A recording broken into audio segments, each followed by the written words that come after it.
Just real quick, a reminder to go ahead and put your full first and last name and the school that you attend in the chat box. You should see on your screen right now a message that the session is being recorded. Remember, we're asking for you to have your camera and microphone off throughout the entire session. However, if you don't feel comfortable with this session being recorded and you're present, go ahead and put leave meeting, and then you can contact your advisor and they'll provide this information for you one-on-one at a later time, okay? So like I said, I'm really excited to see everyone here today. Today we will be covering private and independent schools. We have with us Michelle Gonzalez. She's the Associate Dean of Admissions at Pomona College. So she'll tell us a little bit about herself when she takes over. But please remember, if you are a new student who is trying to join ETS this year, we have sent out a lot of applications. If you didn't provide us with your mailing information or your contact information when you registered for the workshop, no worries. You can always go ahead and go to our website or email us. Our email is ets@csuob.edu, or our website is listed there as well. Alternatively, you can also contact us on Instagram at ETS Trio CSUOB or at ETS CSUOB SB. Regardless of which school you attend, someone can go ahead and get back to you based on any one of those that you contact, okay? Right before we get started, just two quick reminders. Next week will be our last official workshop for that participation certificate, and we'll be going over the UC application. And then we added that special bonus workshop for you all. It's a college advisor panel and trivia night. That'll be on August 12th. The registration is available through our bit.ly link, bit.ly/ETS summer. And as a reminder, that August 12th workshop is really just, the goal is for you all to get information, get firsthand experience from all our different college advisors and all the different campuses they went to. So it won't be a traditional workshop like we've been having, but it'll be a great opportunity for you to ask those questions that you might have and get real student experience. A lot of our advisors are currently students at different universities as well. So it's going to be the best source of information for you. And then we're also going to be giving away some goodies and things like that, okay? So if you haven't already, make sure that you put your full first and last name and school in the chat box, because that's how we're going to do our opportunity drawing. And without further ado, I'll go ahead and take it away. I'll give it to Michelle.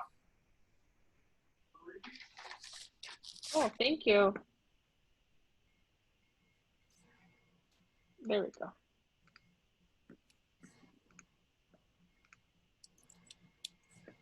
Awesome. Can everyone see the presentation?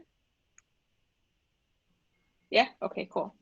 Hi everyone, so excited to be connecting with you all today. My name is Michelle Gonzalez. I'm Associate Dean of Admissions at Pomona College, which Andres shared with you. So I'm here today to talk to you about private schools in general. I have been doing this workshop for about 4 years now. It's probably one of my favorite summer sessions, so I'm really excited to be able to connect with the advisors, but also with the students. This is the first time that I'm able to do the presentation directly with students, so really excited about that. We're going to be going over a lot of information today. I have built in a break because I know that it's going to be a lot, but we're going to go over a lot of information. So we're going to talk about the different types of private institutions because there are different ones. We're going to debunk some of the myths around private institutions, go over the admissions process. So what exactly does the process look like? Talk about the common application, how are applications actually reviewed, what are colleges looking for? We'll be talking a little bit more about like myths and truth and some of the things that may or may not be true about private institutions, financial aid, and then some tips at the end. So a lot to cover. I usually run out of time and start rushing through information at the end. So there will be a lot to cover. I guess to tell you a little bit more about myself. So I do work at a private institution at Pomona College. I also attended a liberal arts college myself. I grew up in LA. I grew up around the South LA area near USC. I was scrolling through the chat and I was seeing a lot of the schools that you're coming from. So for about 5 years, I had South LA and East LA as one of my territories. So a lot of those schools I saw for Fireball, I think in Southgate or Langwood area. I've been there before. So a lot of these schools I've been to. So really excited to be connecting with you all and sharing what I know personally and professionally about private institutions. So with that, we'll go ahead and get started. Like I said, there's a lot to cover, so I might as well get the show on the road. One of the things that I did want to take some time to address is the fact that, oops, too far. The fact that we are sort of like in uncharted territory. I mean, the reality is that we are in the middle of a pandemic. So there's a lot of things that have changed for students, that has changed both in terms of classes, personally, your co-curricular, all that stuff. Um, quite honestly, like it sucks. Like it just sucks that a lot of things have changed. And I think a lot of students are now in the position that they're having to navigate something that none of us here have navigated with before. And it's something that is, there's a lot of questions and there's a lot of, sometimes there's just not a lot of answers just because it's continuously evolving. But one of the things that I did want to make sure is that you don't lose your enthusiasm for the process.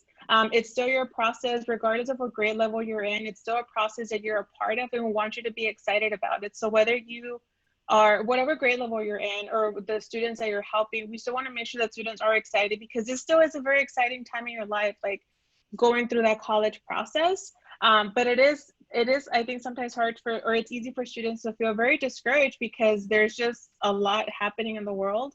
So I did want to take some time to acknowledge the fact that this is happening, but by no means should you feel not excited or feel that you're not being supported in this process. One of the things that I also wanted to talk about was a little bit about how colleges, a lot of this is from my personal experiences at my institution, but a lot of it is also the knowledge that I have about what other institutions are doing. So colleges are having to quickly, just like every other aspect of our lives, there's been very quick changes that have happened. So institutions have also been forced to think about, if our campuses are closed, which Pomona is closed, how do we engage with students? It can't just be one of those like, oh, well, we'll connect with them when we can connect with them. We still need to be engaging with students, and we still want to make sure that we are answering students' questions and that we're letting them know what our institution is like and helping them through that process. So these are some of the sort of bigger changes that institutions as a whole have been doing. But schools are offering a lot more virtual opportunities. I think this is something that not a lot of schools did, because schools visit, officers or representatives from different institutions will visit a school, they'll attend a college fair, students will come to our campus. So there's different ways to interact with in person. We can't do that now. So we've been forced to think about ways that we can turn those experiences virtually. So a lot more schools are offering virtual opportunities. A lot of institutions have made the switch to BN-TEST optional. There's a lot of institutions that require testing, but because there are students that have not taken testing and a lot of test dates have been canceled, and the ones that are coming up, I'm not confident that they will be able to support all the students that don't have a test score. And we are also about to hit a second wave of this virus. They may get canceled. So it's not really fair to ask students for a requirement that they realistically cannot complete. So a lot of schools have made the switch to BN-TEST optional. A lot of them have extended their application deadlines to give students more time to be able to complete their applications. So keep an eye out as you research institutions to see what their deadlines are, because they may have changed from the past. A lot of schools have created safe practices for visitors to come to campus. California is closed for the most part, but there are other schools across the country that are open. So they've had to put in place practices to make sure that people that are visiting campus are safe, but making sure that the students on their campus and the members of their community are also safe as you're bringing in different people to campus.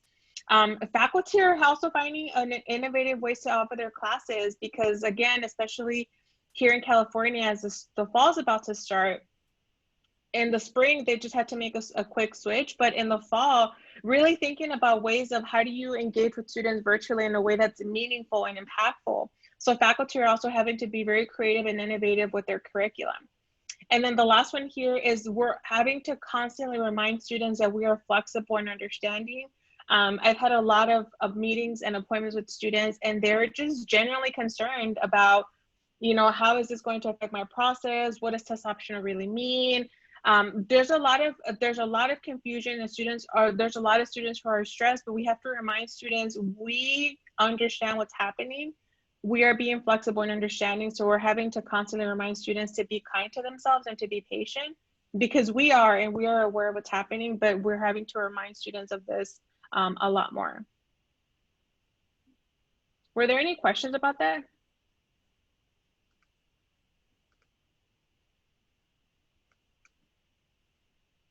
Okay, I think we're good.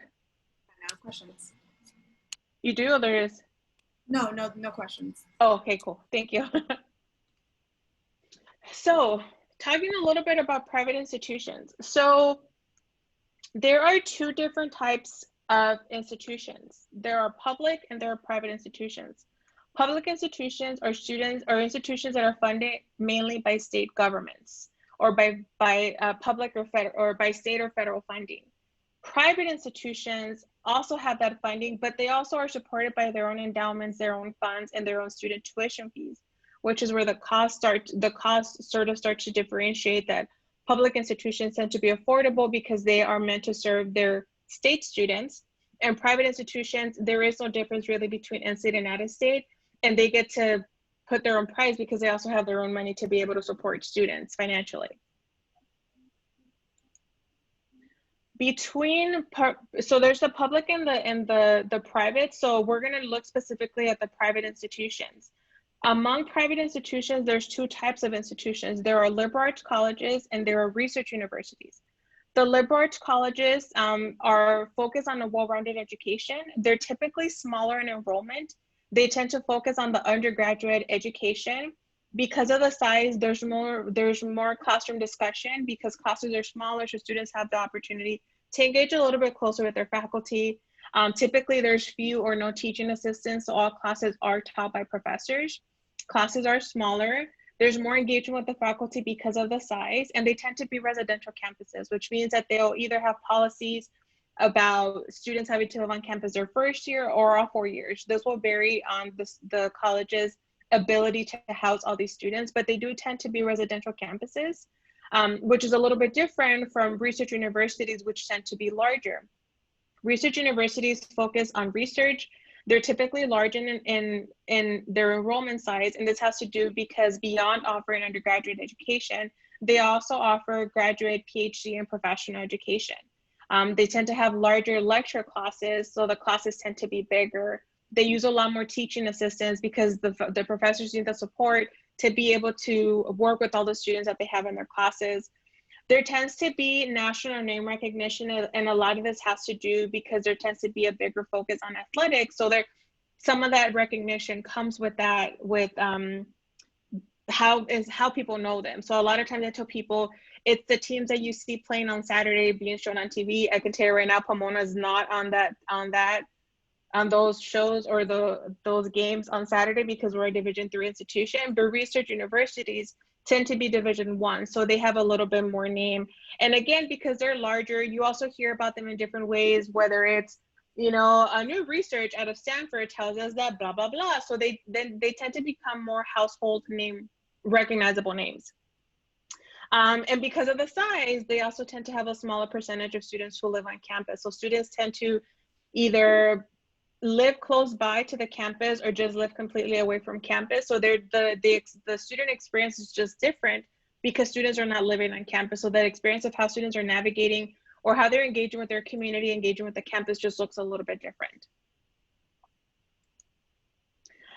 Focusing specifically or looking specifically at liberal arts colleges, these are small schools that make a big impact. So a lot of times when people hear about liberal arts colleges, they think, because of the names, they tend to think that it's a community college. People tend to think that they are liberal colleges, so they're left-leaning blue institutions that are just trying to revolutionize or radicalize their students. And they think that they're only focused on the humanities because the title arts is in the name. That's not the case at all. Liberal arts colleges are really meant to be focused on this well-rounded education and really teach broadly about different curriculum. So there isn't as much focus on the pre-professional experience. What we want is for students to be well-rounded and to explore different parts of the curriculum, which just looks a little bit different from a larger research institution. I think there tends to be sort of commonalities, which I talked about a little bit, but as it's mentioned on here, there's less than about 2,500 students enrolled at these institutions. So they definitely tend to be on the smaller side. There could be some that are a little bit bigger, but for the most part, they are smaller institutions that students are able to have these really meaningful connections with their professors. They're able to be in these smaller classes and engage in conversations in a way that they wouldn't be able to do it in a larger institution. Another thing is that I think a lot of times, again, because liberal arts colleges don't tend to have the same name recognition, I think they're oftentimes overlooked, but the reality is that the skills that you're able to gain from a liberal arts education are the types of skills that are going to prepare you for different types of fields after you graduate. So as you can see from this slide here, 9% of Fortune 500 CEOs graduated from a private liberal arts college, 23% are educated Nobel laureates, 27% have been US presidents, and 14% of them are tenured professors at Harvard Law. It's really important to understand that the skills that you develop at smaller institutions give you, those are the transferable skills. So it's the soft skills that we often talk about, whether it's public speaking, whether it's critical thinking, problem solving. Those are skills that you develop because of the way that you're engaging, the way that you're having to think about different topics and different disciplines. And it's the experience that you have over 4 years that, again, allow you to really think about how do you approach these different industries once you graduate and the type of impact that you want to have in the world. Where are these schools located? So liberal arts colleges are really located all over the country. You'll see that there's a bigger concentration in the East Coast. There was like a move to come to the West Coast, which is the whole history behind Pomona and the Claremont colleges, which I won't go into because that will take away from this whole presentation.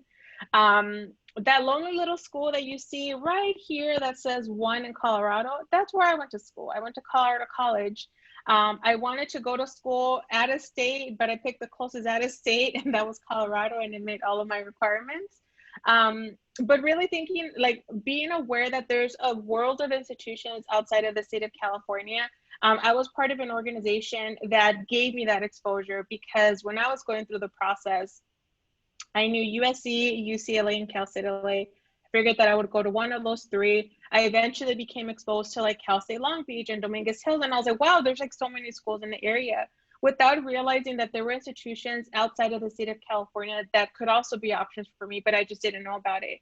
And really understanding that my job is today is not to tell you, oh, you should come to Pomona or you should go to a liberal arts college, but it's about just exposing you to what your options are, because I think a lot of times students make choices by default because they don't know what other options there are. I'm just here to tell you about what's another option that you have, because this is an option that you have accessible to you. We just sometimes don't know about it. So some private institutions locally, I think we're really fortunate to be in the state of California, because as you saw from this image, there are parts of the country where there isn't a single liberal arts college in the entire state. We're really fortunate to be in the state of California and have such a robust system of higher education. You have your community colleges, you have your Cal States, you have your UCs, and you have your private institutions. So there's a lot of options that you have, but again, a lot of times we're not aware of. From the institutions that I shared, out of this short list, because there's a lot more of them, I only knew USC and actually Pepperdine, because I actually went to Pepperdine, I think because of ETS. Otherwise, I just didn't know. And I think as I got older and I did this work, I realized that there's a lot of institutions. So as you start to think about your college process, like, even if none of these institutions are institutions that are the institutions you want to apply to, I always encourage students, just visit them. Not right now because we're in a pandemic, but visit them when you get a chance, because it'll give you a taste of, okay, what is it like to be at a small campus? What is it like to be at a big campus? It's a very different experience.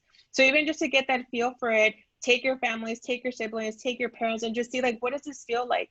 It's a very different experience stepping on a college campus than to just explore through a website. So take advantage that that we're in Southern California, and Southern California alone has so many institutions that you can visit, and like the entire range of them that I just talked about.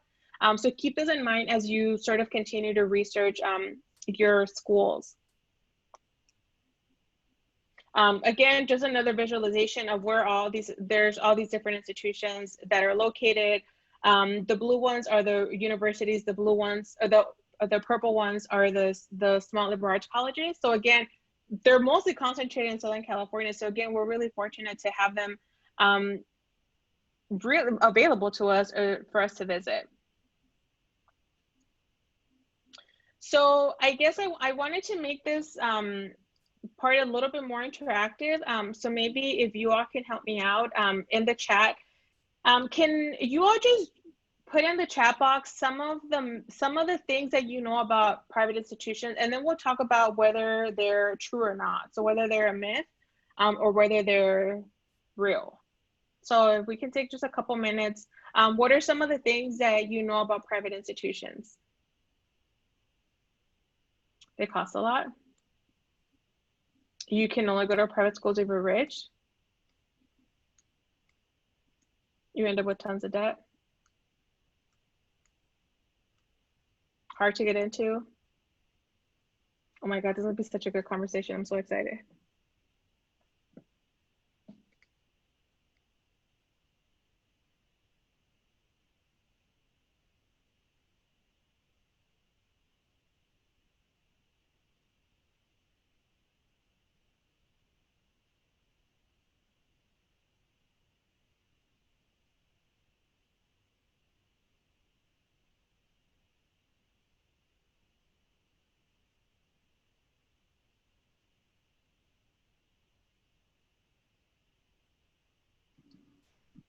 Okay, I think the comments have slowed down. These are great. So let's go through some of these really quick. It's hard to get into. Private is expensive. You need to take out loans. You end up with tons of debt. Some students believe they're harder to get into. There's a different application process. They're really expensive. They look more prestigious. Don't give financial aid. They're expensive.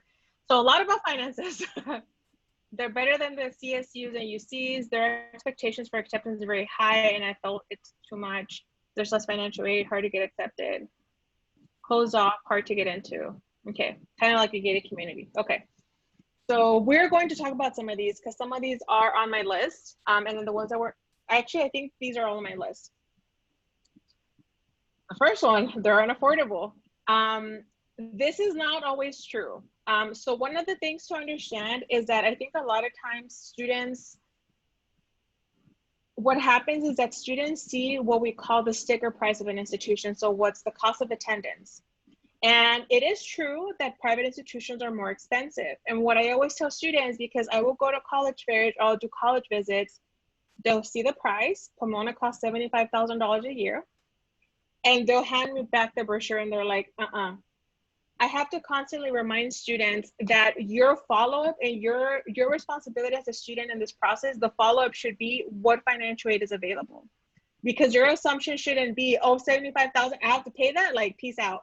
I don't have $75,000. My parents didn't have $75,000. That's definitely not what it costs to go to school when I went to school a long time ago. But your responsibility as a student is to have that follow-up and say what financial aid is available. Do you have need-based or do you have merit-based financial aid? What is the financial aid available? If a school says there's no financial aid, then you can walk away and say peace out because I'm not paying that out of pocket. Because that's $75,000 or around whatever the cost is per year. It's not just for your 4 years at the institution. Oops. There's no students of color. A lot of times people assume that, and this is true for a lot of private institutions, not all of them, but that they're predominantly white institutions, PWIs. A lot of them are, to be quite honest with you, there are, but that does not mean that students of color, first generation students do not belong at those institutions. So it's important for you to know that there is a place for you at those institutions, and there's people like me that have gone through that process, and there's people like me at the table that is fighting for students like you to be at those campuses. Undocumented students can't get financial aid. That's probably true at some institutions. That's not true at all institutions. So again, your responsibility is to ask schools, what are the resources available for undocumented students, whatever population you want to learn more about, you have to ask those questions about what is there available. If they come back to you and say there's no financial aid available, good to know. You walk away and you continue to do your research, but don't just make blanket assumptions about what's available and what's not available.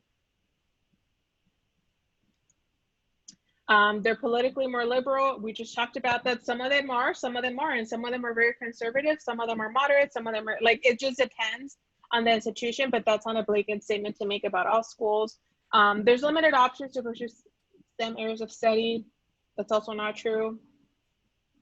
I actually think in a lot of cases, there's more opportunities for students who are interested in STEM because they're only focused in undergraduate. This is particularly looking at liberal arts schools. Because they're only undergraduate, if professors are still doing research, you can be a part of that. So in a lot of cases, you have more opportunities that will better prepare you for STEM fields to continue on after you graduate. So whether you're doing graduate schools or PhD programs, you'll actually have more experiences in preparation. They're religiously affiliated. No, some of them were founded with religious beliefs, but that does not mean that they've continued to be religious institutions. Some of them are, but not all of them. There's preference for students from home state. That's also not true. I think some schools have bigger percentages of their states, students from their home state, but that's not always true. My school at the time, 60% of students were from the state of Colorado. My institution now, Pomona, only 25% of students are from the state of California. So this also varies from school to school. So those were some of the ones that I wanted to debunk. Very quickly, just to give you a sense of what this actually looks like specifically at Pomona. Pomona does cost $75,000 a year. All of our financial aid is need-based, which means that we meet 100% of students demonstrate a need with scholarships, grants, and work study, no loans. 51%, over 50% of our students self-identify as domestic students of color.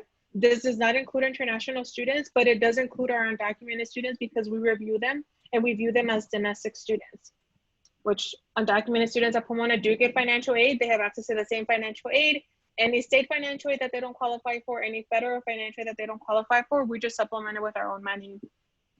Politically more liberal, Pomona is probably more on the left-leaning of campus, of the spectrum, but that's not an expectation that we have of students about them having to be liberals.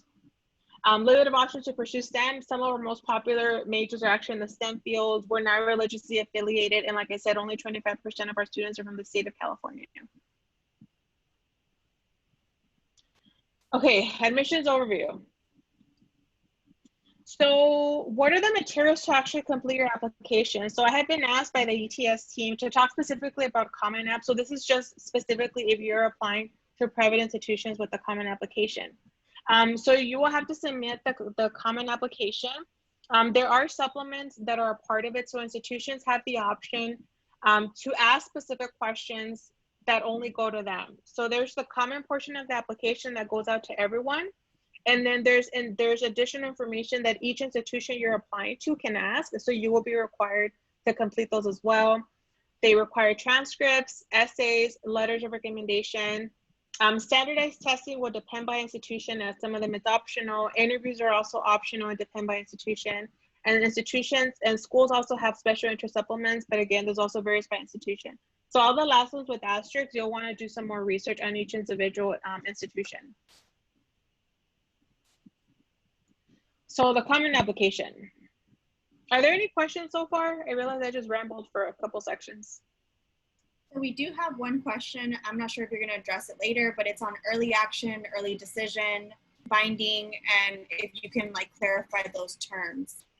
I'll cover, there's a later slide for that. Okay, thank you. Yeah. So for the Common Application, just sort of some basics on how to get you started. You'll need to use your email account. We always tell students to use an email account that they will check.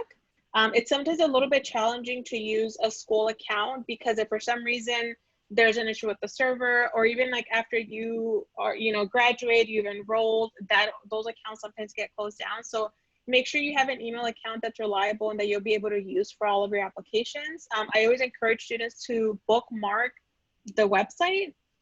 Use your legal name when filling out your application because we're going to get transcripts, letters of recommendation. So we want to make sure that the name matches. You'll be given the option to, if you have a preferred name. So you have the option to use a separate name, but just in terms of all your documents, you should be using your legal name. Make note of your Common App ID number. Use the most updated version of your web browser. This can make a huge difference. And make sure that you download the Common App on Track mobile app to stay organized. And I'll be talking about that later on in terms of what are the features on it. Do we have to pay for this application? There are fee waivers. So the application does cost money, but there are fee waivers. Whether you use, you can just say that you need one and your counselor can verify that, or you can just simply email an institution and say, this is a financial burden for me. Can my application fee be waived? There's resources to do that. But again, part of this process that you also have to advocate for yourself and speak up. We can't just assume that if a student didn't pay the fee, they don't have the money. That just means that it's probably still pending or it's coming through. But there are fee waivers for you to complete the application. And that definitely shouldn't be a reason for you not to apply. There's a College Board, there's the NACAC, there's just different fee waivers that are available. And you can ask individual institutions about that. I have a quick question on that, Michelle. For the board fee waiver, usually those are accessed once they've registered for the SAT. Do you know how that'll work this year if they haven't registered for the SAT? I don't know, but honestly, that's not the only fee waiver. Like I said, there's the students can just indicate that they need it. So there's like school specific fee waivers, but then there's also just general fee waivers. The general one, the counselor just has to verify it. But like I said, if none of those things happen and the student still hasn't gotten a fee waiver and needs help, just email us and we can literally just go into the file and say waived, and that's the end of it. So it's very easy to just say I need a fee waiver. All right, thank you. No problem. So these are the different sections of the application. So there's the profile. This is just sort of contact information, just a little bit of background information. There's the family. So we want to make sure we have a sense of who's in your family, parents, single parent household, has a parent deceased, how many siblings, just general information. All of the different parts of your application are meant to provide context. So the more information you provide for us, the better. There's an education section, so you'll be able to say what schools you've attended, if there's been any changes, if you've had to switch schools. There's a testing. The testing part this year is going to look a little bit different because, like I said, a lot of schools have gone test optional. So you want to keep an eye out for that, for what that will look like. There's the activities part of the application. So I'll be diving a little bit deeper into some of these. But there's the writing portion, so all the essays, courses and grades, the college-specific questions that I was talking about, and then the supplements.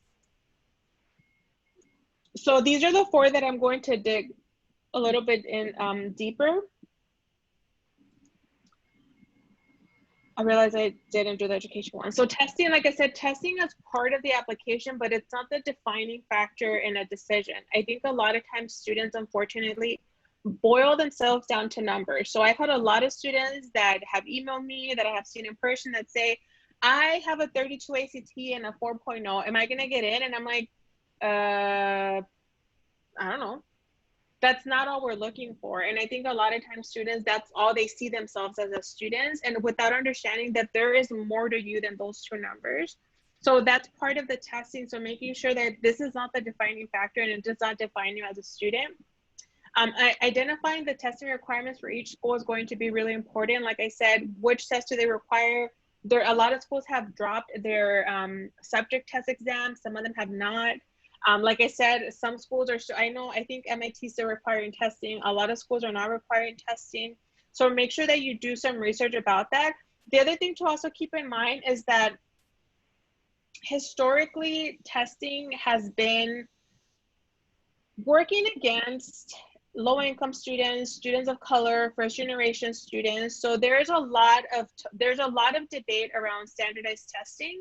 I personally was not a good test taker since I was like in pre-K and we had to do those state exams, and teachers told my mom, we don't understand why, she performs, so doesn't perform well when she's smart, blah, blah, blah.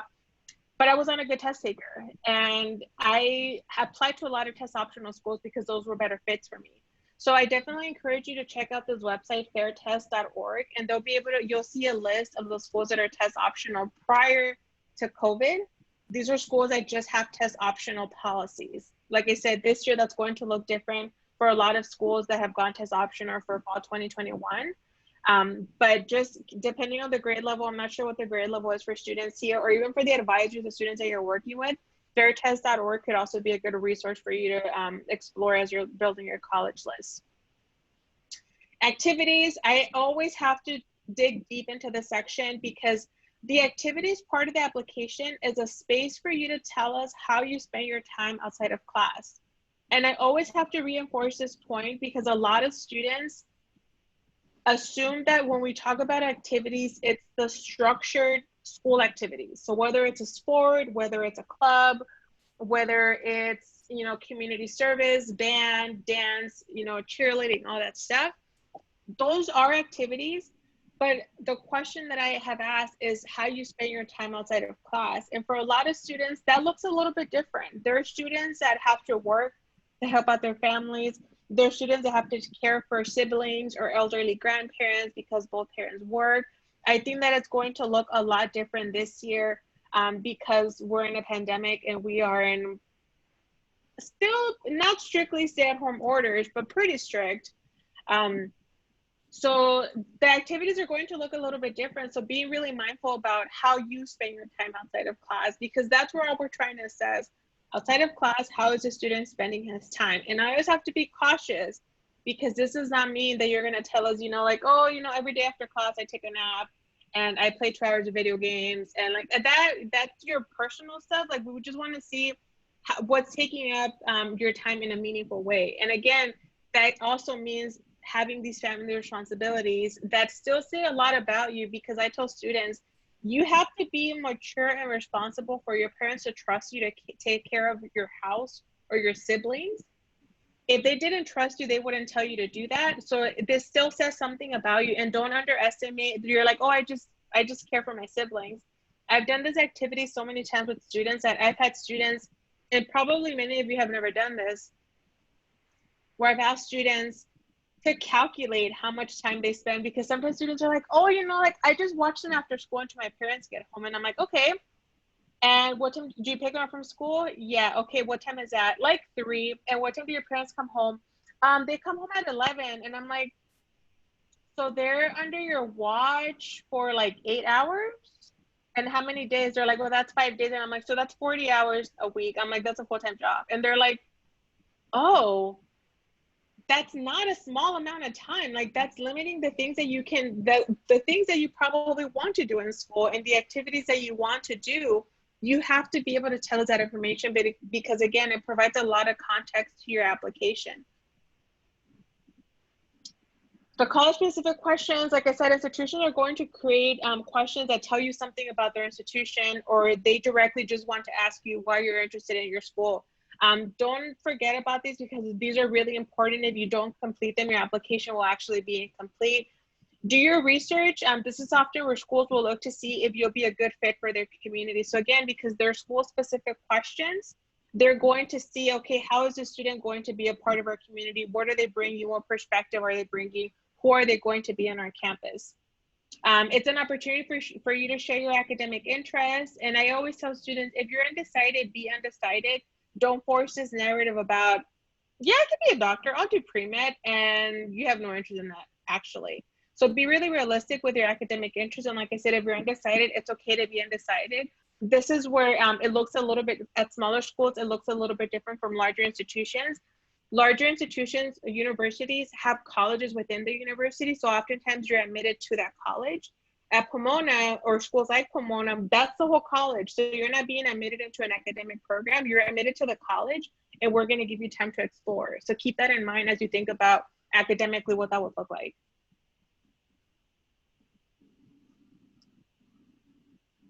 In terms of filling out the common application, make sure that you gather the materials you'll need. So your transcript, your list of activities, the more information you have readily available, the easier it'll be for you to fill out your application. There's some general information that is going to be really important, like your school's seat code. This is the seat code that you're going to use for your testing, for your fee waivers, for your application. It's a number that's tied to your school. And it's the same numbers that we use. So they're numbers that are used everywhere. So it's really important so we can connect you to the correct school record.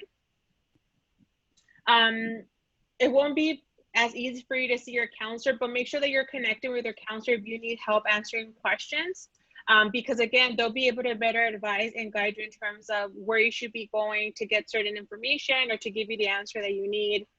Answer all the required questions. They're usually marked with a red asterisk. Make sure that you spend time reviewing and editing to make sure that all the questions have been properly answered, and preview each section of the application as you go along. So give yourself plenty of time to complete the application. This goes the same for all the applications you're filling out, UCs, Cal States, whatever you're applying to. Make sure that you're giving yourself plenty of time to preview and review your applications. Okay, do we need to take a little break or do we just want to keep going? We've been going for like 45 minutes. The next part is pretty long. We do have a couple of questions if you want to Okay, answer now. sure, we can do that. Someone did ask, when can they start applying for universities through the Common App? Is it open now? August 1st. There you go, August 1st. And then goes live August 1st. Okay.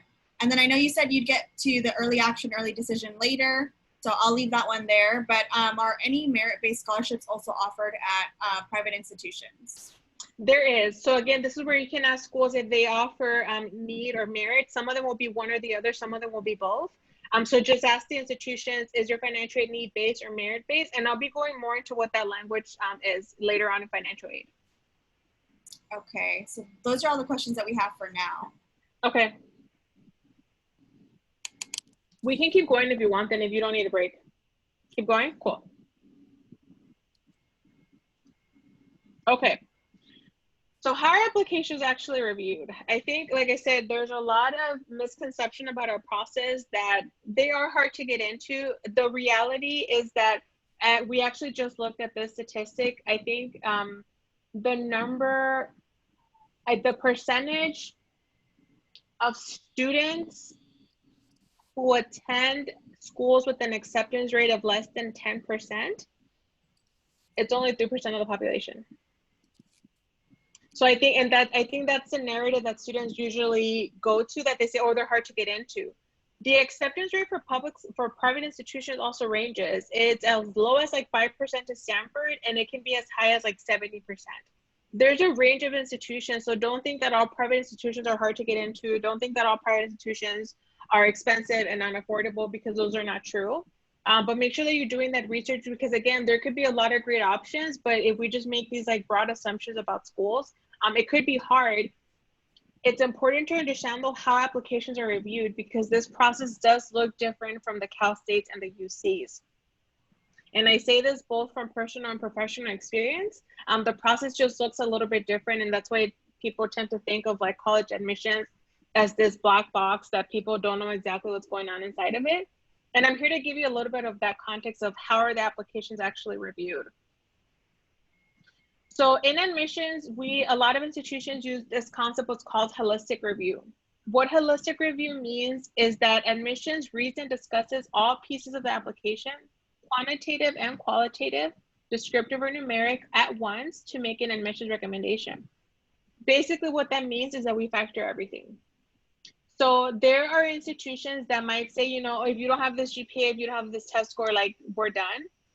Holistic review means that we're going to take every part of the application into consideration. So like I said, testing, your academic record, your essays, your entire application, if you interview, all the different parts that you submit will be factored. And it won't be just they don't have this GPA, like they're done. We want to see the whole picture. One of the concepts that's used the most is this idea of a puzzle. And we're trying to piece this puzzle together to get a picture of who you are. I like to use the metaphor of a book. And I tell students that every part of their application is a different chapter. And I always tell students, if you had to pick up a book and read the same chapter twice, how would you feel? And the answer is bored.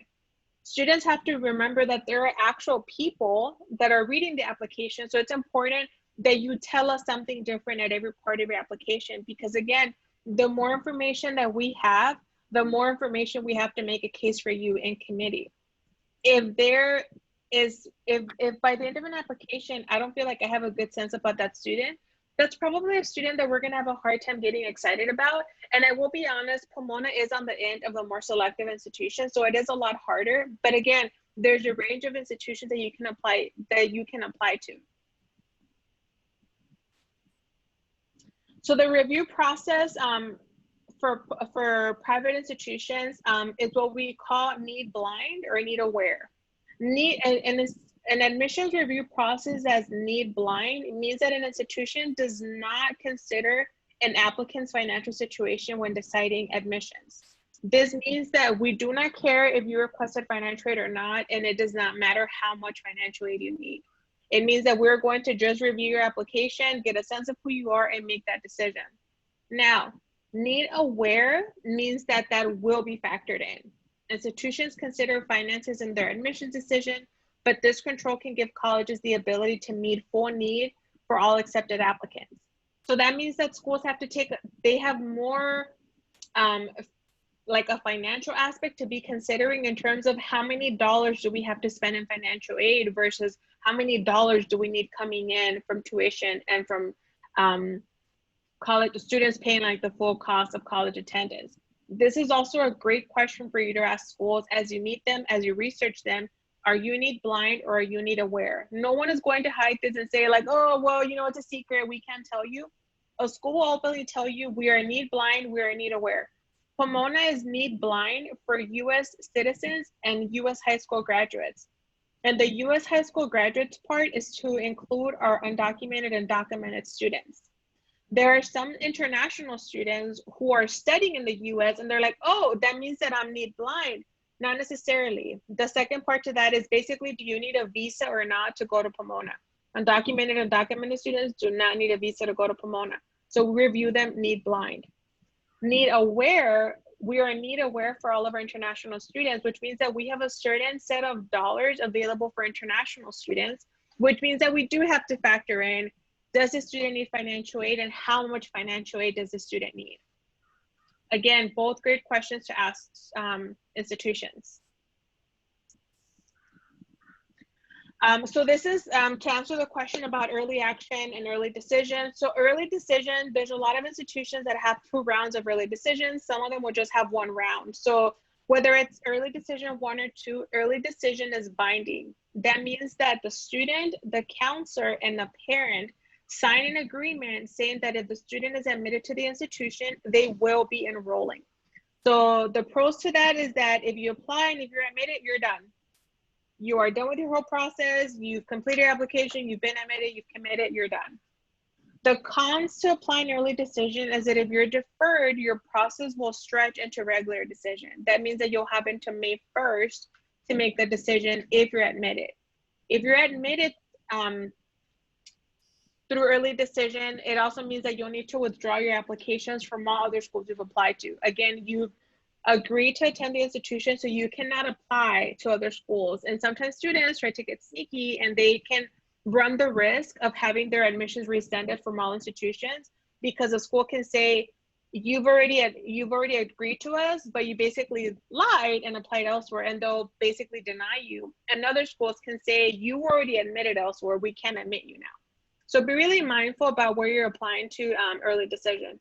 Early action is non-binding. The pros to that is that you get an early response, but you still have the flexibility to compare schools. Really no cons to it.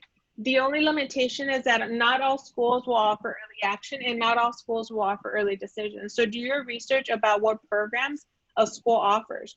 Regular decision, all schools will offer. You'll apply, you'll be admitted, you'll have all your offers to compare, and you'll be able to make a more informed decision. Are there questions about that? I don't think so.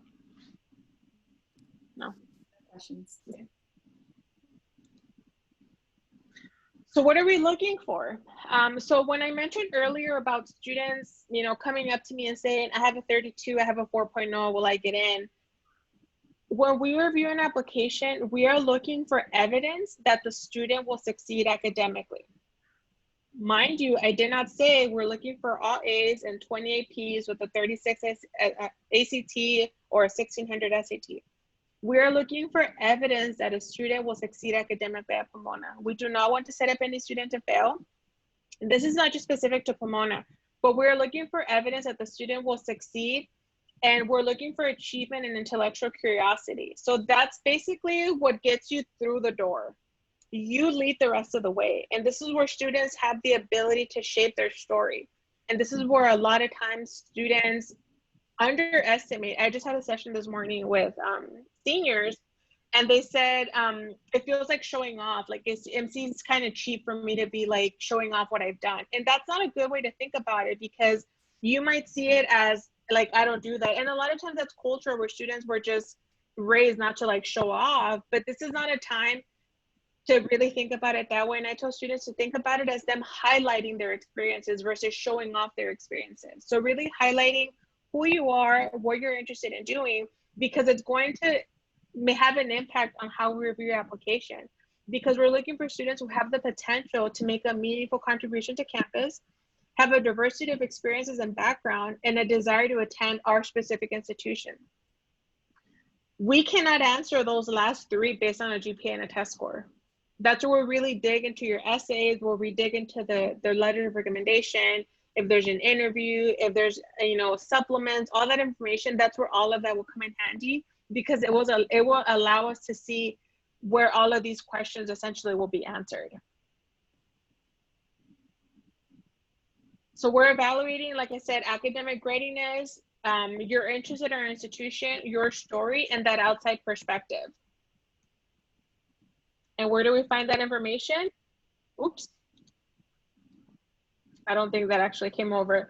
But this is where it comes up in all these parts, whether it's, you know, family, education, academics, writing, it comes in all these different parts. So that's why it's really important that, again, every part of your application tells us something different, because we're going to be looking for different information throughout the application.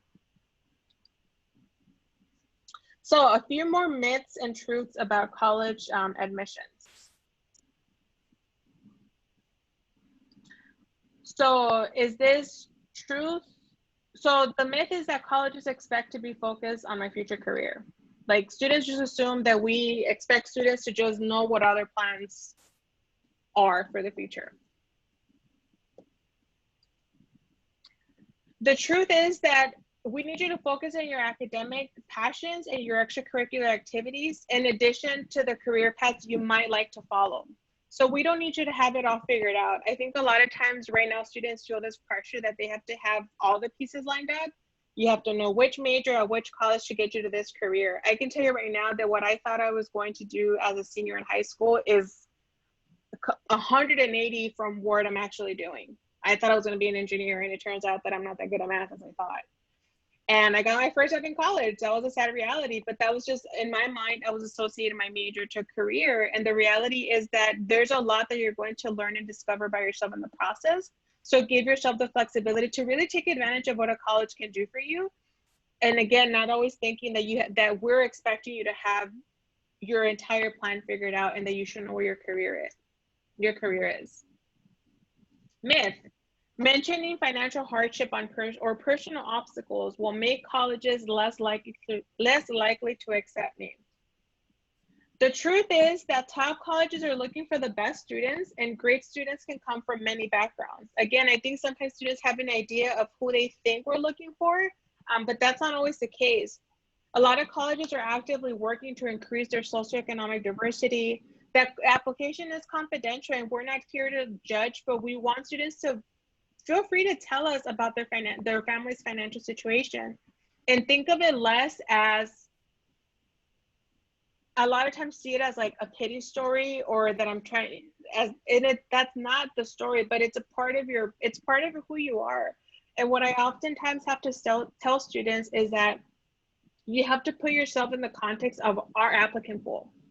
So like I mentioned, I grew up in South LA. I went to Fauché Learning Center. I think it's Fauché High School now. I don't know.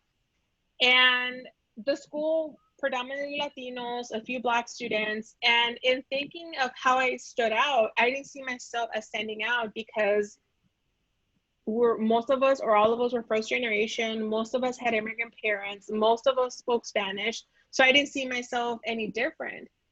But once I got to college, I realized how different my experience was and the assumptions that people had about someone from LA. And that's when I realized that I had a very powerful perspective to bring to the table. I was oftentimes the only Latina, the only person of color, the only person from California. So I had a very different perspective to share. But if I didn't share that story with the school, they wouldn't know what my story was. So be comfortable sharing what your story is, and being able to share what your family's financial situation. You don't have to go into detail in terms of, my dad lost his job and this happened, but just think of it a little bit more broadly about what has been your upbringing and what story do you want to share with an institution. This also shows how your positive thinking and drive to succeed have allowed you to overcome obstacles. So again, instead of thinking it of as like, oh, how are they going to view my story? Thinking of it more of how it shaped who you are.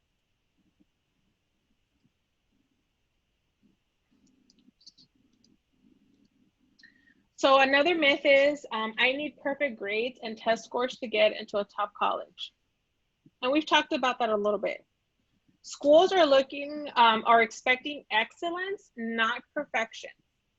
Colleges evaluate grades and test scores in the context of the entire applicant pool. If you have a grade or test score that's lower than you wanted, find a place on the application to briefly explain why. So I want to sort of reinforce this point about we're expecting excellence, not perfection. Excellent means that you're working hard, you're trying your best to do your very best in classes. That's very different from we're looking for an A. Like that's what we're looking for. That's not necessarily the case. We've had students that have gotten B's, maybe even a C, but a teacher cannot stress enough how hard that student worked to get the grade that they earned. One of the things that my high school teacher always said is that students often talk about, oh, I got a B, I got an A. And he said, no, you earned a B, you earned an A. So really thinking about not necessarily that we're looking for this perfection, but looking of how are you working in your classes? Are you working hard in your classes? How are you responding if you get a bad grade? Do you just like give up and say, I'm going to drop the class? Or do you say, I'm going to start tutoring, I'm going to go talk to my teacher? Like, how are you actually responding to the situation? Another myth is an Ivy League college is always the best choice. The truth is that an Ivy League college can open up a lot of doors, but it's not a prerequisite for success in life. Really look beyond what a college name is, because that doesn't tell you the whole story about a school. You really have to ask yourself, where will I be the happiest? Consider a wide range of options from large universities to liberal arts colleges. Again, I went to a liberal arts college. I know that a liberal arts college isn't for everyone, but I also know that a large school isn't for everyone. So it's really about identifying what's best for you and knowing that what's best for you, it may also look different for your friend, for your family member. That looks very different. My sister went to UCLA. It was a great fit for her. And she's told me, I couldn't have gone out of state. My experience was very different from yours, having attended a small school. We both had great experiences. We both have had a very different journey, but have been happy in our journey. So when you look at the types of schools, you really have to ask yourself also, like, who do you want to see yourself surrounded by? Because everyone wants to be surrounded by someone very different. My 17-year-old doing this work after, 7 years, we have all these strategies and ways that we're going to connect with students, and we're going to highlight this program and this professor. The reality is that 17-year-olds are unpredictable. That's just the reality. My 17-year-old self was looking for a school out of state, somewhere that was different from LA, and I wanted snow.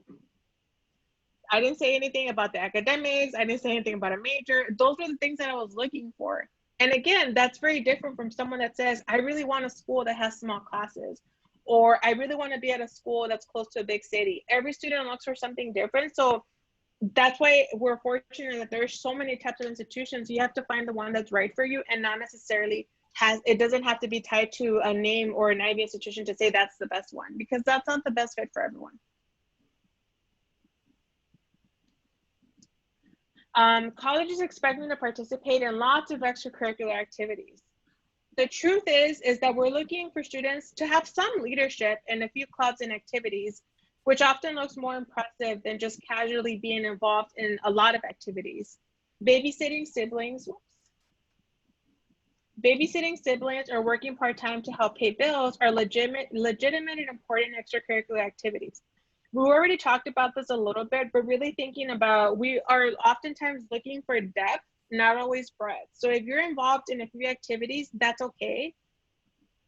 But I think sometimes students assume that we're looking for like a full page and you're the president of all of them.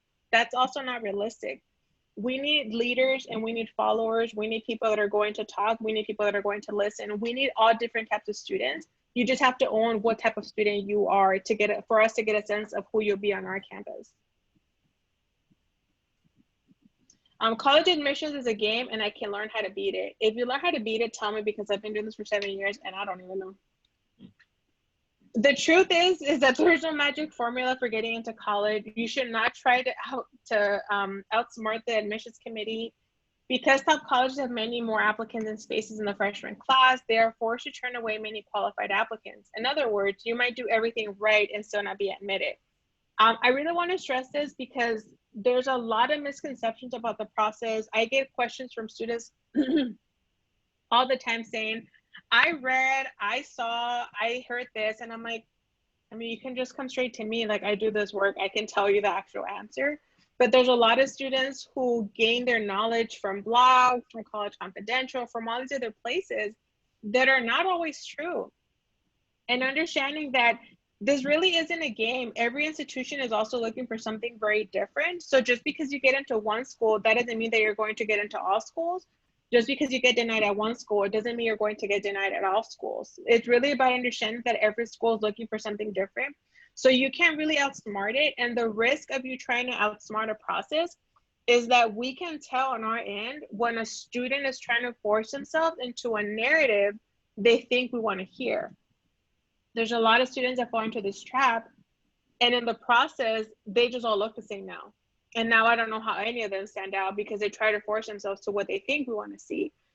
Own yourself, own your experiences, and that's how you're going to make yourself stand out in this process. The last one here is, I should distinguish myself by sending extra materials. Please don't do that. Check the school's guidelines before sending in extra materials. Some schools are probably going to say, like, send it all. We have an applicant pool of over 10,000 students. Please don't send us extra things that we don't need because we are probably not going to look at it. So don't waste your efforts sending us things that we're not going to review. So don't think that the more I send, the better it'll look. At some point, it'll be like, oh my gosh, they sent something again. And it's not required in the process. All right, very quickly, so financial aid, I'm going to take a very quick.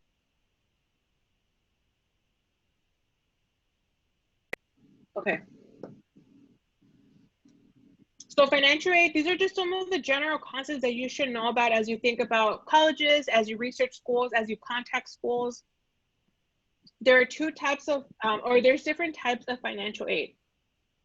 So need-based financial aid, which I've mentioned a little bit throughout the presentation, is awarded on the basis of the financial need of the student. The free application, the FAFSA, is generally used for determining federal, state, and institutional need-based eligibility. Some institutions are going to also ask for the CSS profile, which we'll talk about in the next slide. But need-based basically means that you're going to submit all your documents and the school is just going to assess based on need what they expect your family to pay, not what your family thinks they should pay. But they're going to determine what's called an EFC, so it's an expected family contribution, and then they're going to meet the rest of it with a financial aid. The other question that's also important for you to ask is how much of the need is going to be met. Pomona meets 100% of that need, which means that we'll calculate what the expected family contribution is to the EFC. So if we say, the EFC is $2,000, we are going to award, we're going to cover the rest of it 100%. So the $73,000 difference, we're going to cover that with scholarships, grants, and work study.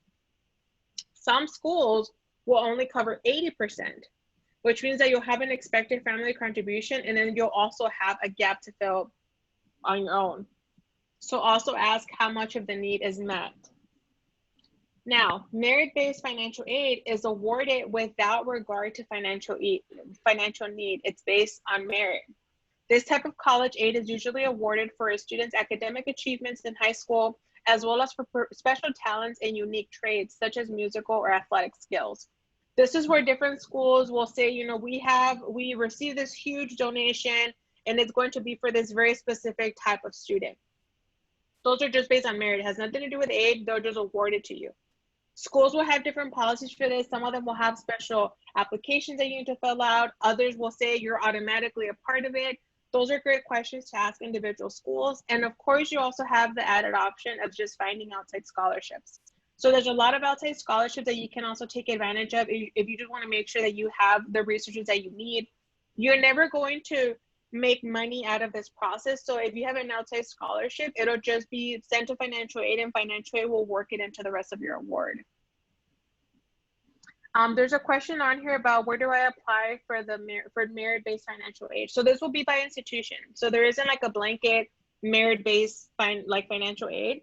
This will vary by institution. So do your research on your schools, go to their financial aid website, determine do they have merit-based aid? And if they do, how do you go about it? Because again, sometimes if you're looking at some of these larger universities, they might say, you know, oh, if you're applying to this college within the university, there's this financial aid. There's other schools that automatically just put you into that process when you apply. So this will be some research that you'll have to do on your own.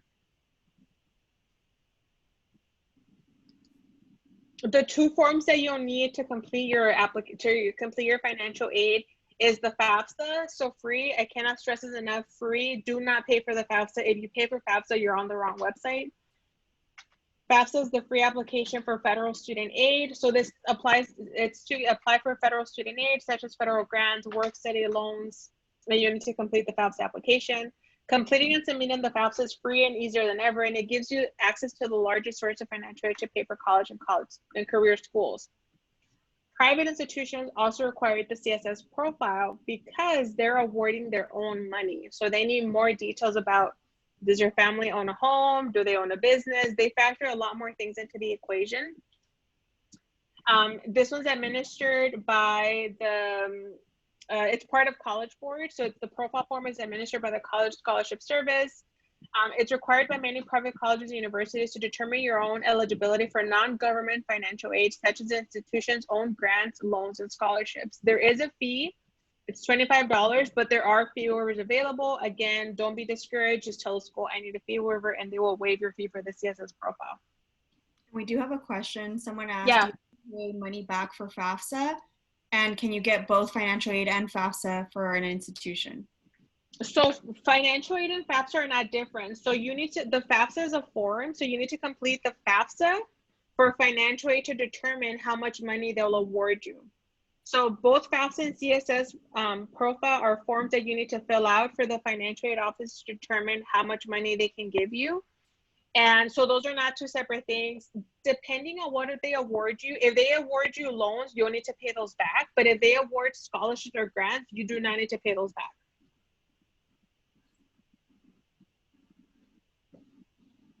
I think that was it, right? Yeah. Yes. Two additional tools that you should be considering, again, to get a sense of where your financial aid will look like. One of them is called My Intuition. So My Intuition is a calculator. It has about, it has 6 questions. It'll take, maybe if you have all the information, it'll take about 30 seconds for you to get a range of where your financial aid would look like. So if you go to myintuition.org, they'll give you the schools that have this calculator. Not all schools will have it, but a lot of schools do have it. So just, if you're just curious, go to myintuition.org and just kind of see where your financial would look like for a certain institution. Now, the net price calculator was federally mandated for schools to have on their website. So a lot more schools have the net price calculator. And the net price calculator is a little bit longer. It might take about 10 minutes, but it would, again, also give you a range of where your financial would look like. If you do it for one school, it does not apply to all. So if you do it for one school, you can't say like, oh, cool, I'm going to get this much money for college. The algorithm behind both of these calculators is specific to each institution. Some institutions have merit-based, some of them have need-based financial aid.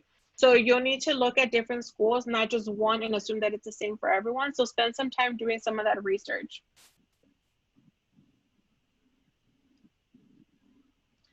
Now, a few tips. So for students, you want to make sure that you get and stay organized. You want to identify what works for you. So every student is organized in different ways. Spend some time doing research on what's your best way to stay organized, whether that's using Excel, whether that's using, you know, Google Drive or any other type of organization folder that's out there. And make sure that you keep track of your deadlines. It's really important that you don't miss your deadlines. So you want to make sure that you can keep track of what do I need to submit at what point for each school. Let your counselors and teachers know that you're going to need letters of recommendations from them. A teacher is not obligated to write letters for you. They're doing it in their own time, and they are doing it because they want to support you in this process, but they don't have to say yes. My sister has said no to students because they are getting a D in her class, and she's told them, you might want to talk to someone else because I'm not going to have a lot of positive things to say about you, which is a really honest conversation to have. But you want to make sure that you give your teachers plenty of time to know that, hey, would you mind writing me a letter? If they say yes, great, I'll provide you more information later on. But don't ask them, Friday and say, can you write me a letter? I need it by Monday, thanks. And like assume that they'll get it done. So you want to make sure that part of your organization is making sure that you're letting your teachers and your counselors know, like, hey, especially because in this area, a lot of students are applying to UCs and Cal States. They don't require letters of recommendation. And now you're coming out of nowhere and like, you're like, I need letters. And they're like, huh? I have to write a letter? Like by when? Where do I do it? Like you want to make sure that you give them time so they can also be a part of this process with you. Provide them with give them plenty of notice, provide them with your resume as a refresher of what you've done. If they know you really well, you probably don't need to do that. If they kind of know you, but they have a lot of students, just give them a little refresher and say like, these are the things that I've done. These are those things that I'm interested in, just so that they have things to write about you in your letter. Make sure that you keep your grades up. Again, we're looking for excellence, not perfection, but make sure that you are making an effort to do well in your classes because you are going to college. We are looking for students that are going to succeed academically at the college. And someone did ask a question. When is the best time to ask our teachers? You can ask them as early as now. You can ask them when the semester starts. I would say give them about a month's notice. So because a lot of deadlines, depending on when you apply, giving them a month's notice, even if you give them a heads up in October, once you have your colleges ready, you can say, hey, I'm applying to these schools. I'm applying to 5 schools that need letters of recommendation. I'm going to be applying. They don't have to submit when you submit. So I think a lot of times students think that their part has to be done before the teachers. You can already start to add your teachers and, once you have your list of colleges, but they don't have to happen at the same time. And you also don't have to put your application on hold until they're done. As long as your part is in by the deadline, they'll still have time to submit that information. But I would say give them, if you're applying to schools and the deadline is, I don't know, January 2nd, if you've set a deadline for yourself to say, I will be done before Christmas, so on December 23rd, you should give them about a month's notice from when you're planning to be done with the process, so they have plenty of time to complete their part of the application. And then someone did ask, if we play a sport, do you recommend asking our coach to write a letter of rec for us? So one of the things that I did not mention is that the letter from your counselor provides context about you within your school. The teachers provide context about you within the classroom. So we want to see what type of student are you? How do you engage in a classroom setting? What role do you play? Are you leading the conversation? Are you sitting back? Are you showing up late? A coach won't necessarily say that. So a coach oftentimes can be an additional letter, but not one of your academic letters. I think that was it, right? Yeah. Make sure that you provide updated contact information. A lot of times students move, the family changed the house number, you had to change your email, whatever the case is, make sure that you provide colleges with updated contact information. I highly, highly encourage students to sign up for virtual college visits. Like I said, there's a lot of schools that have shifted their energy to doing more virtual work. So make sure that you're taking advantage of, again, even if it's a school that you're not like super interested in, but just to get a sense of what that virtual visit is like. Make sure you're using and asking for fee waivers. They are there for you. If you don't ask, you have to ask, have to ask. Check your email often. Don't forget to check your spam folder. Schools will often say reminders and say like, hey, just a reminder, we're still missing this part. If they say, hey, we're still missing your letter of recommendation, that's when you can call your teacher or message your teacher and say like, hey, they haven't gotten your letter. And they might say, oh, thank you for the reminder. I'll do that now. So make sure that you're often checking your email. Don't wait until 11:59 on the date of the deadline, because this happens every year that systems crash because everyone decided to wait at the last minute. So, maybe give yourself like 12 hours or like the day before, but don't necessarily wait until like 11:59 the day of. The other thing to also remember is that a lot of deadlines for private schools are in January 2nd, January 15th. We close. We also want to spend time with our families. So our offices close and we come back and our inboxes are full of emails from students and we weren't there. So make sure that you plan accordingly and be aware that the colleges will be closed for 1 to 2 weeks. So make sure that you get your questions in before that. And then, like I said, download the Common App on Track application. And I'll cover that later. For counselors, support your students as they build their college list. Have students reflect on what qualities are important to them that will also be good fits for them academically, socially, mentally. This is both for students and counselors, but take advantage of tools like Big Future. So that's one of the website through College Board, where you can basically put in filters and say, I want to be at a college with less than 2,000 students. I want to be at a school that's in a big city. You can set all your filters and you'll get a list of schools that you probably have never even heard of. So make sure that you sort of apply broadly as you think about college. For counselors, help manage expectations, provide emotional, mental, and spiritual support, encourage students to have conversations with their parents about their college process, especially if they're thinking about going out of state.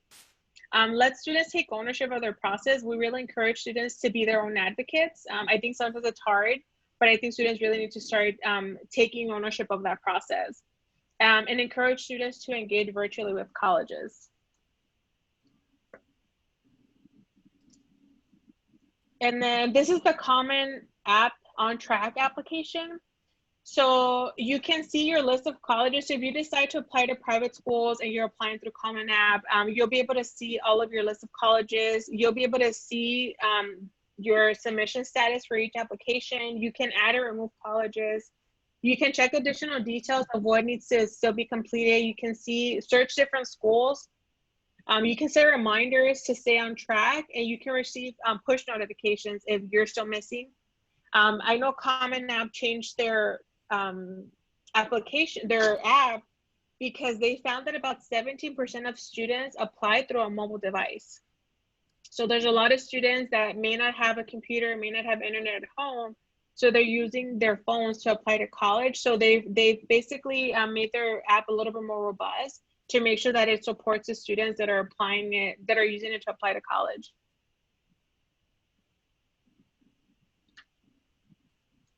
And then the last part that I wanted to mention is that a lot of schools, a lot of private institutions, I don't know about UCs or Cal States, but just given the number of requirements, a lot of schools, once you apply, they'll send you a login for their portal. This is going to look different for every school, but it's essentially for you to be able to keep track of all your requirements. So as you can see here, the student, we received their application fee on the 10th, their application on the 10th, their transcript came in November 2nd, their test scores came in on January 10th, their score report and letters of recommendation came in November. All of those came before the application, and that's okay. All we care is that all your little check marks have been waived. If for some reason your application fee waiver was waived, it'll just say waived and it'll still have the little green check mark. We just want to see all green check marks to make sure that your application has been completed. Oops. Questions? It's your turn to talk because I'm about to lose my voice. Yes, we have a couple of questions. So someone asked, as far as the financial aid section, what if our parents don't understand exactly how to fill out the sections on the CSS profile regarding assets, earnings? Is there someone that we can contact at each institution, or how do we go about that? So the unfortunate reality is that you're probably going to be the one that's filling out the application. For a lot of us, our parents just have no idea what we're doing. I think one of the things that I've realized as an adult is that you're first year your whole life. So you're going to have to probably do a lot of these things on your own. What you're going to need from your parents is just to provide you with a documentation for you to be able to submit these things. The best thing that you can do is to contact, the answer is probably going to be the same at all institutions, but contact one of the school's financial aid if you have specific questions. You can also contact people directly through the CSS profile. There's people that you can ask. So if there are questions about that, there are different research, like I said, whether it's directly through the institution or directly through the agency, so FAFSA or College Board, there will be people that can answer, because again, you are not going to be the first students that are figuring this out for the first time on your own. So they are used to being able to provide the support for students. Okay, thank you. And then we have, I think this kind of goes with what you just said, contacting the financial aid office directly, but someone asked if our parents are separated, whose information do we use on the application? Both. Okay, and then let's see, when applying to any private institution, who am I competing against? Is it statewide, nationwide? Am I competing with those in my school? Those in your school. Okay. So that's something that I didn't mention, but yeah, all the students are right within the context of their high school, because every school offers something different. So we can't compare and say, oh, you took 2 APs, but this student took 10. Yeah, but this student maybe only had a limit of 2 or only had 5 available. So every school offers something a little bit different. So we'll meet you where you are. So you'll only be competing against the students from your own school. And then do you know what the personal advantage application is? I do not. I've never heard of that. Okay, we can get back to you on that. We might have to do a little bit of research on that. And how many students are selected usually from each school? I know that this can be very obviously selective per school, but on average. Yeah, but do you mean like from each high school? I'm not sure if they mean by high school or, let's see, all they asked was about how many students are selected from each school. Each high school. That depends. We have some students that they're the only student that has applied ever. They could be admitted. There's students that apply and there's 40 people that apply from the school. We could admit one, we could deny them all. We've done that before. There isn't really a number from each school. I think it depends again of how every student individually stands out. So there's been cases where we admit like 5 students. If we admit 3 students and 5 applied, there's been, like I said, schools where 20 applied and all 20 got denied. So it just depends on the school and the students. And then we have, let's see, can you talk a little bit more about private application essay questions? What should we consider when writing our responses? How early should we get started on those? As early as possible. So the Common Application has, and I realize I didn't include this on here, but the Common Application has an essay. You have 7 options, and that one essay is going to go to everyone.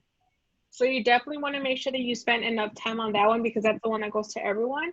But then you'll also need to answer the school specific essays.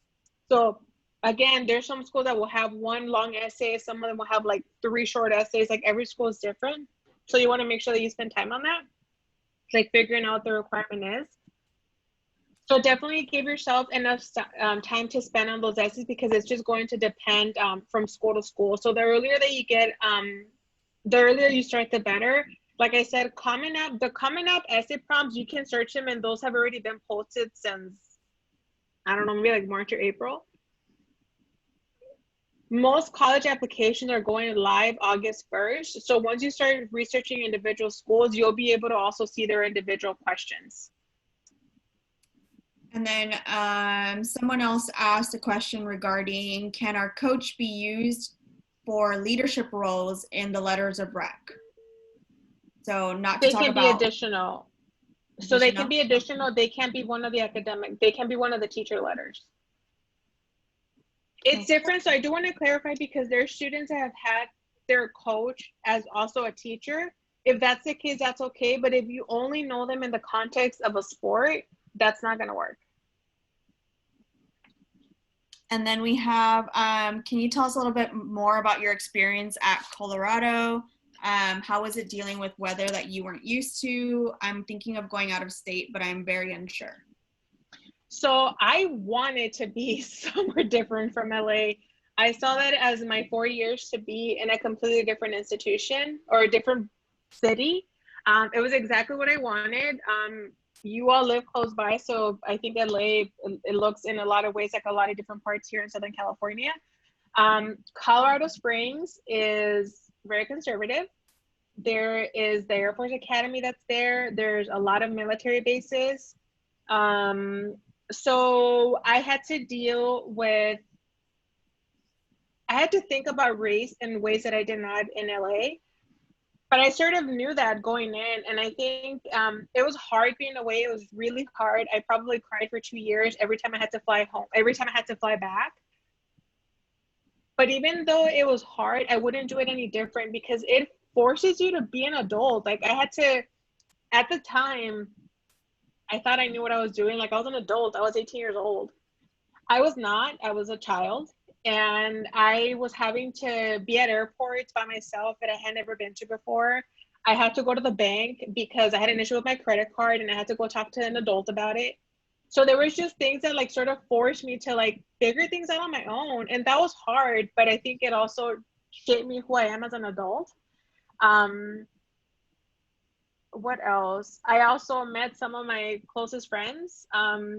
All my friends from college were, my bridesmaids, and I still stay in touch with them and I visit them every year. And we got to, I lived on campus the entire time that I was there. I was able to study abroad.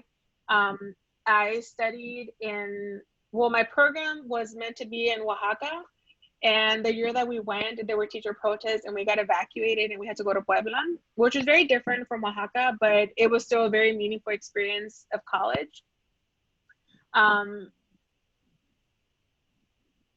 also, one of the things that I encourage students to think about when they're thinking about going out of state is to include your family in the conversation. I think for a long time, I'm a middle child, and I think my mom thought that I was just like trying to get attention because I actually wanted to go to school in Maine, and I was very set on Bates College. I was like, I'm going to Bates. And I got admitted, and I literally pulled out a map, and I was like, I was like, California, Maine, nope.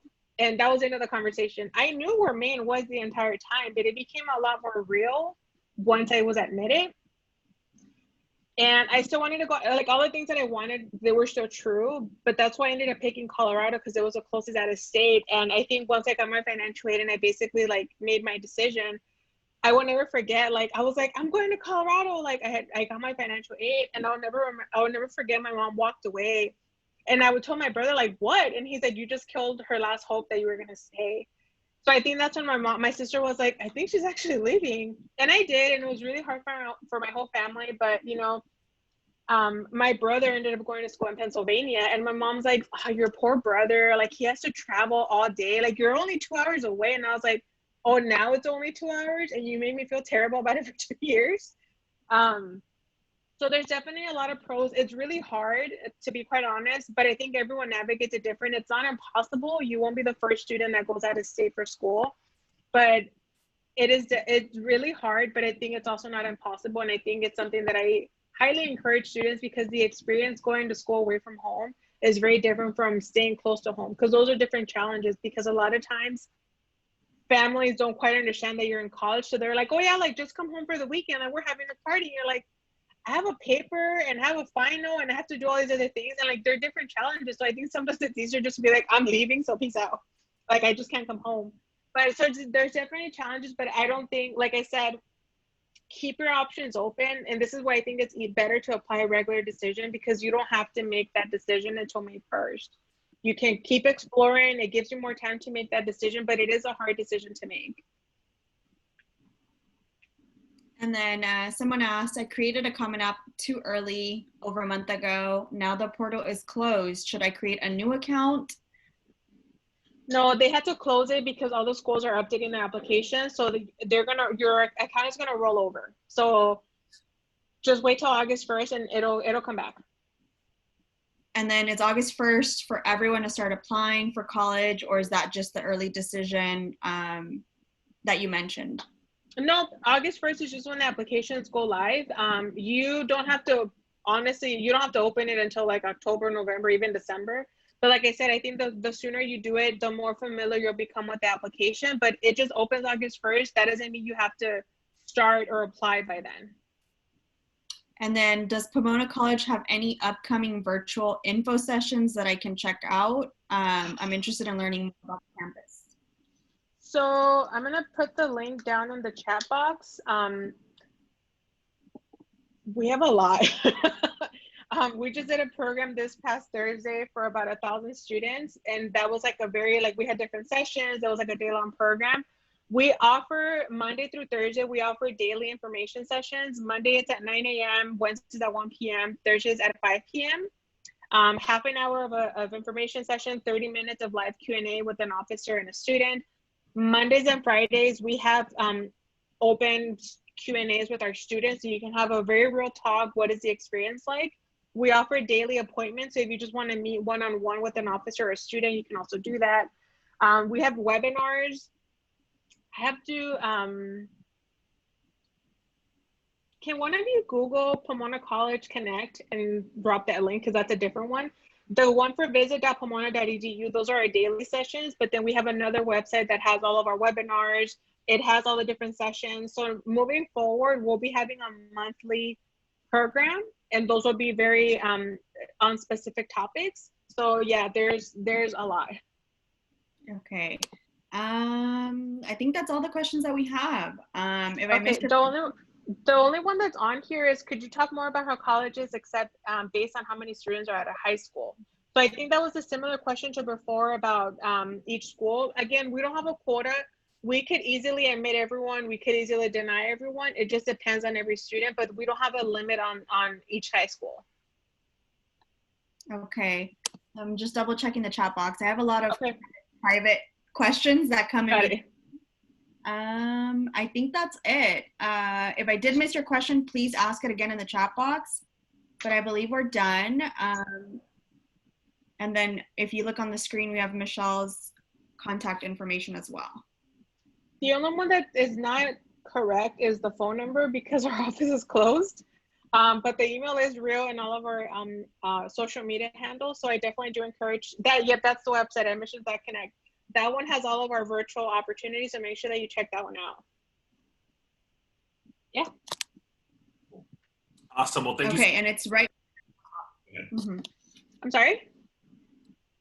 No, go ahead, Andres. Sorry. Well, just thank you so much for giving this presentation. I think I've been at every ETS training that you've done before, and so it's always awesome to kind of hear it again. And I did want to share with you all, for the students, I also went to a private liberal arts college, so I get really excited when I hear Michelle talking about her experience, and really kind of hyping up the experience that you can get at Pomona or other liberal arts colleges. So I went to Occidental College, so that's really local to Los Angeles. I grew up in Southgate, so it was probably about a 30-minute drive, maybe 40 minutes on the weekend. And what I loved about it was, kind of all the things that were hit in this presentation, right? Small class sizes. I had professors who knew my name. I knew, I didn't know everyone on campus, but I was able to recognize people on campus. I lived on campus all 4 years. And I love that experience because it really felt, like I was there. But if I felt like I needed to go home, then I was only, less than an hour away. I could drive home. My parents could come pick me up. So there was pros and cons to that. There are some times where I'm like, man, maybe I should have stayed on campus more, or there's different things that go on. But I think overall that experience is really what you make it. And that's going to be at any college that you choose. So I think that my advice would be to look at what the colleges that you're looking at offer in terms of, location, size, majors, different things like that. Early on right now, if you're a junior rising that's going to be a senior come August, now is a perfect time to start doing that research. And if you are in the lower grades, even better, do that research. The way that I found Occidental College to be like a good fit for me, both my sisters had gone there previously, and I spent a lot of time my junior year on campus because one of my sisters was commuting from home. And so being on campus as a high school student, on the weekends and stuff, I kind of felt myself there already. And I really felt like it was a good fit, and I loved my time there. I loved the liberal arts focus. There's so many, what you can consider like random classes that I took that I love. And it's just a different way of thinking. So definitely recommend that. And again, I think that the biggest obstacle that I see for a lot of our students that we work with is that sticker shock, or that feeling of, oh, that's not, no, I need to go to a, you know, public school. Don't let that be a roadblock for you, okay? So again, thank you, Michelle, for joining us. Just a reminder for all students, we do have one more workshop next week to be required for that certificate of participation that you will receive as an ETS student. If you're not an ETS student, but you would like to join and you've participated in all these workshops, we have sent out those applications already, so we should be able to onboard you for the upcoming school year. Michelle did mention the CSS profile. We did have 2 of our advisors create a video for you all that'll kind of walk you through the process. They'll be reaching out in the future, your ETS advisors, to you in order to access that video. If for whatever reason you feel like you need to work on it right now and you want to kind of get a head start or you want to look at it, contact your ETS advisor via reminder or email, and they'll be happy to share that video with you. For our opportunity drawing, our winner this week is from Dominguez High School, Elisa Salas. Congratulations. We'll be sending you an email to the one that you registered for, and contact your ETS advisor to verify that email, because we want to make sure that that gift card gets to you, okay? And then lastly, remember there is a college panel going on August 12th, so that's in 2 weeks on Wednesday. You can register through our same registration link, and that one will be, again, student focused.